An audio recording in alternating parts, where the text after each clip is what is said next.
In this video, we will be replacing the license plate lamps on this 2012 Ford F-150. At the rear of the vehicle, where our license plate is located at, we have two license plate lamps.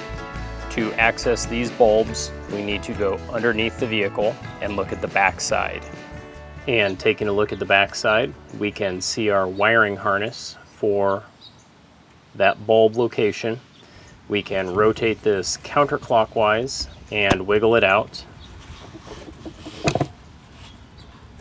And with that removed, we can gently work the bulb straight out of the socket.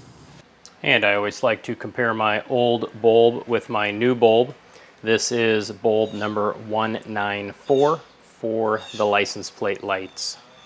Additionally, we will be using some cloth gloves, as it is not advisable to touch the glass with your bare hands.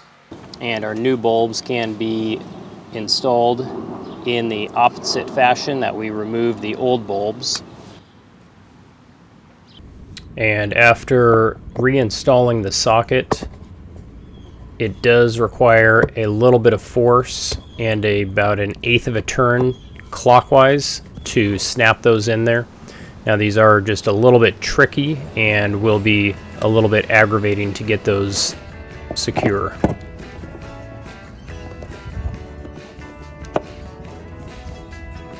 And then we can test those out. And these are looking good. This repair is complete.